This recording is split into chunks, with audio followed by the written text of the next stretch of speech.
It's 9000 BC. You're one of the first humans to ever store grain. For the first time in history, there's a surplus, more food than you can eat. And that pile of grain attracts mice. And the mice attract something else, something silent, watching from the edge of the firelight, with eyes that catch the flame. You didn't invite it, but it had already decided your home was now its home. That moment, a wild predator choosing to step into the human world, is the beginning of one of the strangest relationships in the history of life on Earth. And almost everything you think you know about it is backwards. You didn't tame the cat. Nobody did.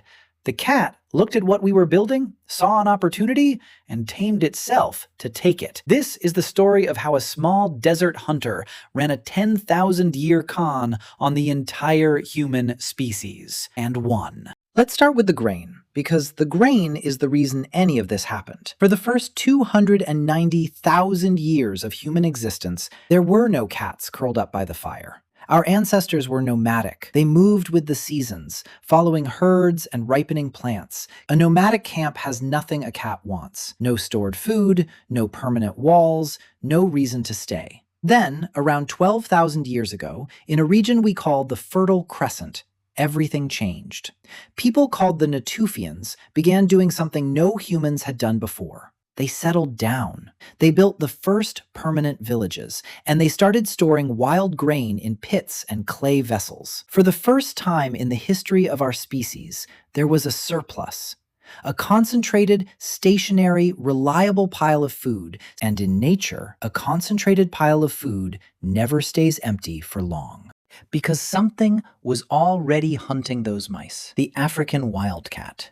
On its own, in the wild, this animal is solitary, territorial, and wants nothing to do with humans. But the human villages had changed the math. Around those grain stores was the densest concentration of prey a wildcat had ever encountered. And here's the thing, most wildcats couldn't tolerate it. They were too nervous, too reactive, too wired to flee. But within any wild population, there's variation. A small number happened to be slightly bolder, slightly calmer, slightly more willing to sit near the firelight. Those cats ate better, survived better, and had more kittens who inherited the same tolerance.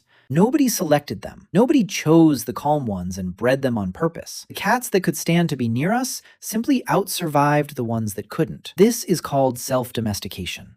And the cat is the clearest example of it on the planet. For a long time, this was just a compelling theory. Then archaeology confirmed it in the ground. In 2004, researchers excavating a 9,500-year-old Neolithic site on the island of Cyprus found a human grave. And buried deliberately beside the human, in its own small pit, just inches away, was a cat. Cyprus is an island. It has no native wildcats. The only way a cat could be there is if humans carried it across the sea by boat thousands of years ago. Someone valued this animal enough to bring it on a dangerous ocean voyage and eventually to bury it with one of their own. That single grave pushed the human-cat relationship back nearly 10,000 years, far older than the ancient Egyptians most people credit. But here's where it gets genuinely strange. Because when scientists sequenced the cat genome and compared modern house cats to their wild ancestors, they found something that doesn't happen with any other domestic animal. Almost nothing had changed. Think about what we did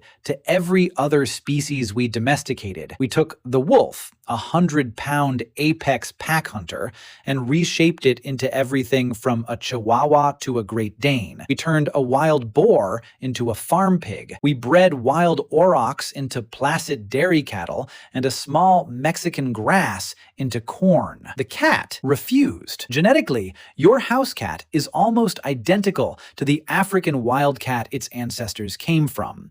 It kept its claws, it kept its night vision, it kept its self-sufficiency. It changed only the one thing it needed to change to get the food. And it made us do all the adapting instead. And this is the part that should genuinely unsettle you. Start with the purr. A cat's purr sits at a frequency between 25 and 150 hertz. But cats have a second kind of purr, a solicitation purr they use when they want to be fed. And embedded inside it is a high-frequency cry, around the same pitch as a human baby. Your brain is hardwired by millions of years of evolution to drop everything and respond to a baby's cry. You think you're being soothed. You're being summoned. Then there's the meow. Adult cats almost never meow at other cats. The meow your cat uses on you is a behavior it deliberately kept and aimed specifically at humans because it learned that we respond to it. It developed a separate language just for managing you. The purr that hijacks your nurturing reflex. The meow that exists only for human ears. The slow blink, the head bump, the precise calibration of affection and aloofness. We like to say cats are mysterious. They're not mysterious. They're effective. So let's add up the deal, honestly. We provide the cat with food, shelter, warmth, safety from predators, and veterinary medicine. In return, the cat provides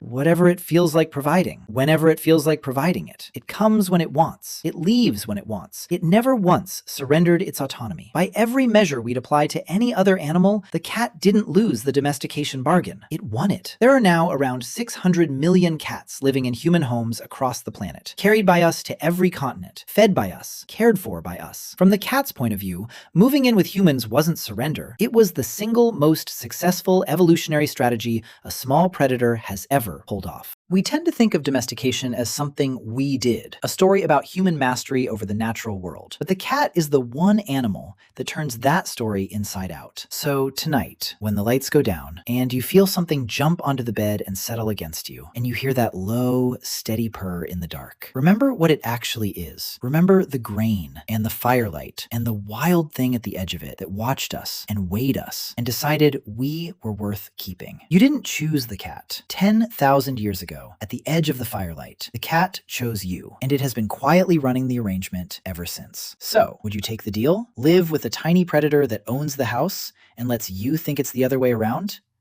Let me know in the comments. See you next time.